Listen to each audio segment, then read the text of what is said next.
finally a single game week is upon us. It's been so long since we had a freaking normal game week, but there are doubles on the horizon. And I've got the wildcard active. But first of all, let's take a quick dive on what had happened last week. I'm not gonna spend time on this part too much because I have a wildcard team to discuss about.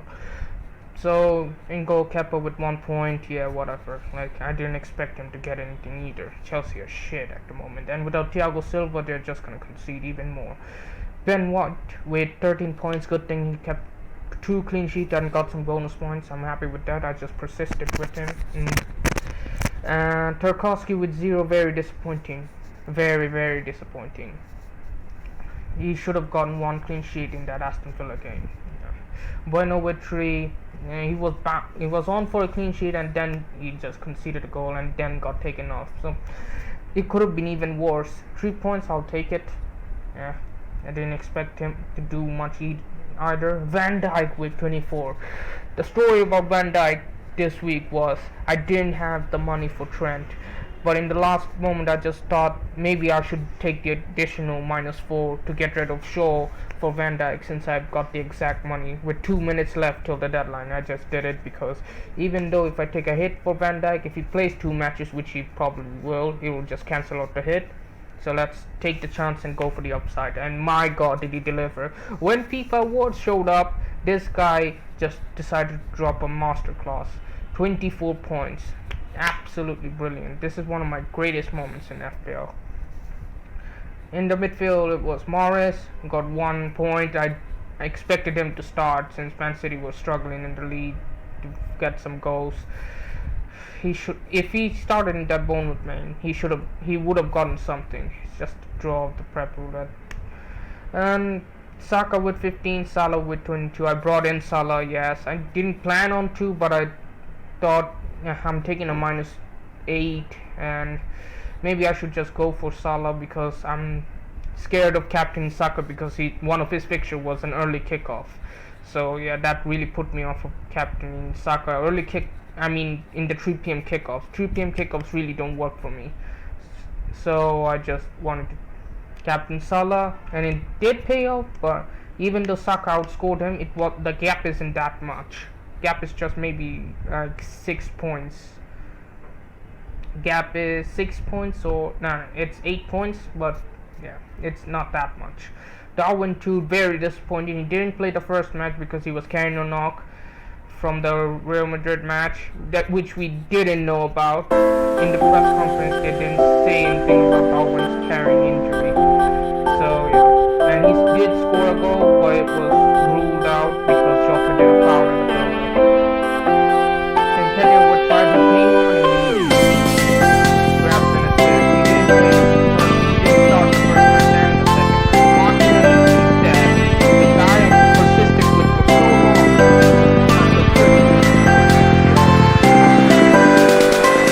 I persisted with him for so long, and then he carried good game. While in Ketia, the one who was able to start, just so far. Out of the one goal, and got the 10 points assist as well.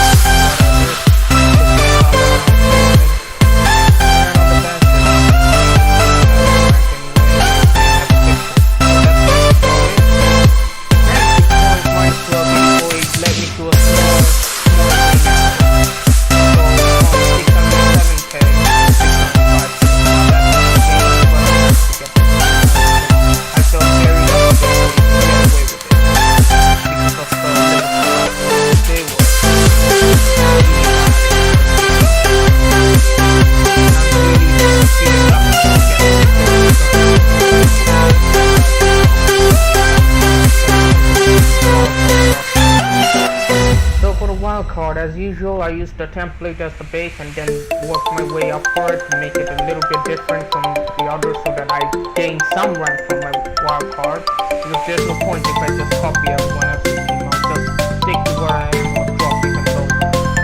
So in goal, it's gonna be Kepa. I just Kepa because he doubled the team 29. I got him at 4.5. It was in my budget. I don't like it.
this could help Newcastle keep some clean sheets again, and they have good fixtures going forward.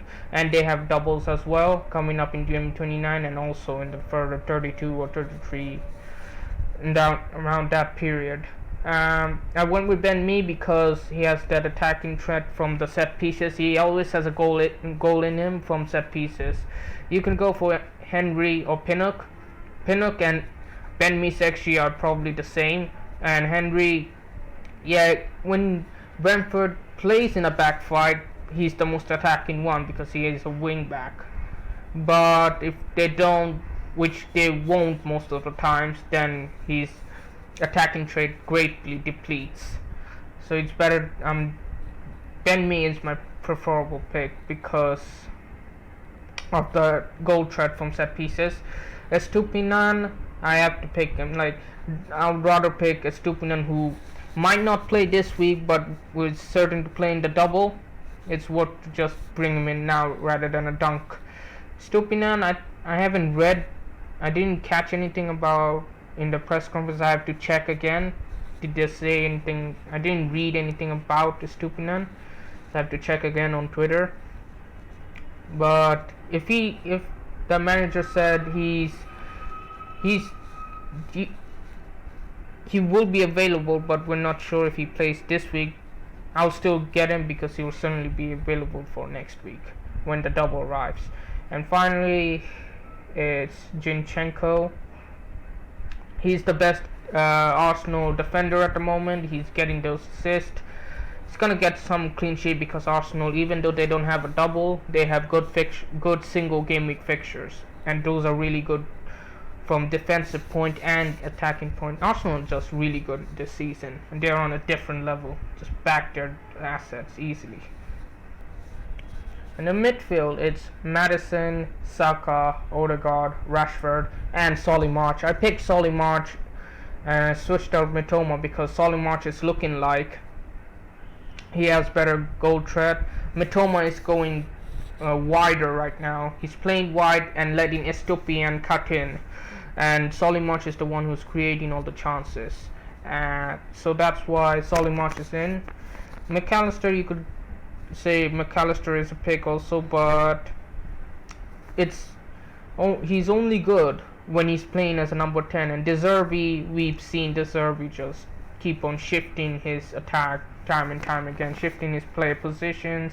That affects some players, so I'm really worried of McAllister. And even though Brighton has the third best XG from the Premier League table, they still aren't battering teams. They aren't winning like 3-0 or 4-0. They're just grinding out wins right now.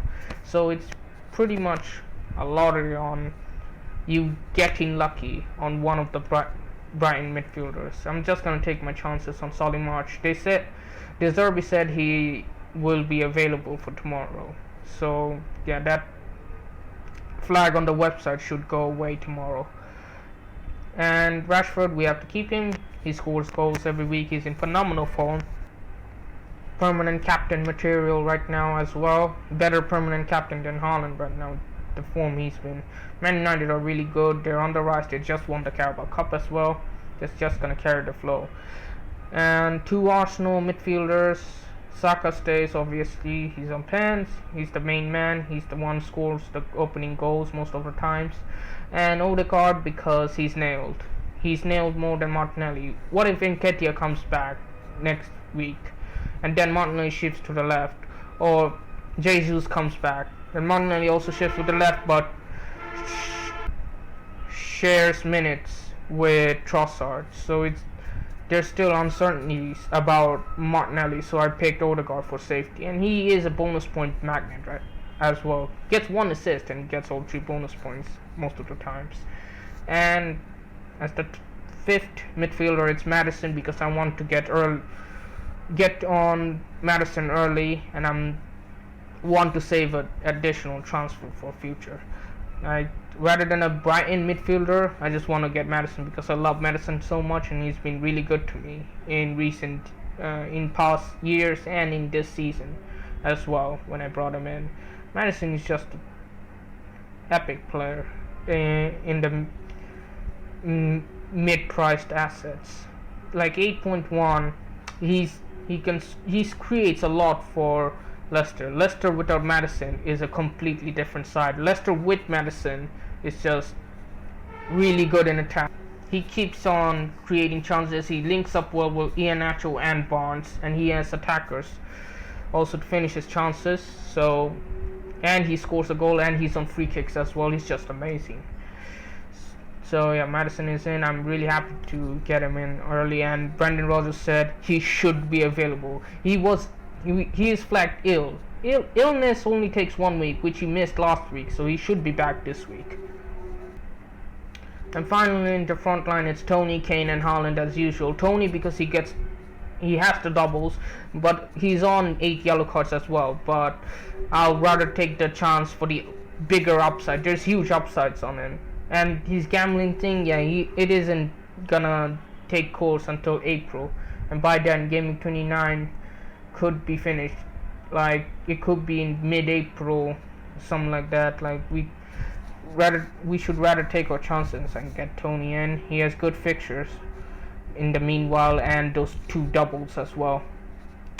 And Kane, he just takes along. He just scores every week. He gets assists every week. Like this guy, even though he's not getting double-digit returns or freaking getting like massive hauls, he's just still consistently ticking along. Like 6 points here, 9 point there, 10 pointer there. Like he just ticks along.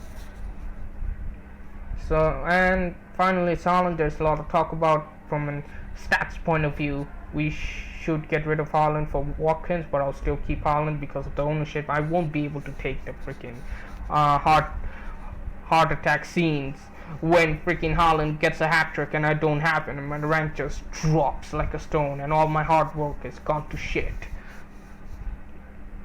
That's gonna be it for my wildcard. Things could change. Maybe I could take out Sheriff for Bobman to save more money right before the deadline, which I will post. I always post about my teams and my reactions about FPL related stuff in Twitter. I'm very active there, so please give me a follow if you really want to see what I do with my FPL team. Yeah, let's move on to the team selection and see how this team lines up. So this is how my team lines up. In goal, it's Raya against Fulham at home. He has a better fixture than Kepa, and Chelsea are missing Thiago Silva. Even Badiashile didn't play for some reason. Potter didn't play him. I don't know why. Why didn't he play Badiashile? So because of all those uncertainties, I would rather play Raya instead against Fulham, who doesn't have Paulinho this week. So maybe they could be really fragile in the defense, and that could really push them back and get Brentford a comfortable clean sheet. But FPL doesn't work like that, I know, but that's my thinking at the moment. I have to go with what I think. In the back line, it's Zinchenko, Stupian, and Ben Mee. It's Zinchenko, like Arsenal has a good fixture. It's Bournemouth, I can see a clean sheet and some goals as well. And hopefully he gets an assist as well. Just first time owning him. Hopefully he gets off to a great start in my team. I really need it. Stupian, I don't know, like again, I don't know his fitness, but Trippier will come on for Stupian if he doesn't play at all. But hopefully he plays. He's at home to West Ham, so hoping for a clean sheet there and a return. Even though they lose a clean sheet, Stupian, I've seen him get some returns as well, and he's on the bonus points as well. And for Ben Mee, yeah, I'm just hoping for the clean sheet. And a headed goal from him is just a bonus. That's it. And yeah, that's gonna be it. Like, there's not much to talk about the back line. From the midfield, I have Maddison, Saka, Odegaard, and Rashford. Maddison, he plays against Southampton. Even though it's an away match, like I think he could probably get one return. I'm banking on Maddison to get something against Southampton. Even though they have an interim manager at the helm and they're away, I'm hoping Maddison gets something. He has a good track record against Southampton. so that really pushes me to play him instead of Solly March, who's on the bench. And as for Rashford, he's permanent captain. Like, he's a permanent captain material right now. We can't bench him. It's self-explanatory. Saka, same thing with him. He's on penalties. He's in great form, unbelievable form. The main man for Arsenal. And Odegaard, because he has the same good fixture as Saka, and he creates a lot for that team. And he's on free kicks. And for the forwards, I picked all three of them. Tony, who plays against Fulham at home. Again, Paulina isn't there this time, so hopefully he scores a goal. Fulham are weak in the central areas, so yeah, this should be a good game for Tony.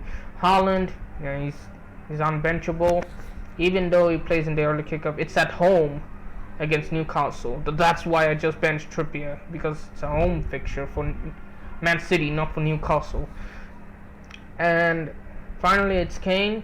Hopefully, he just scores a goal. I guess Tottenham was so bad. They just lost to freaking Sheffield United in the FA Cup. They're out of the FA Cup. They are just so inconsistent at the moment.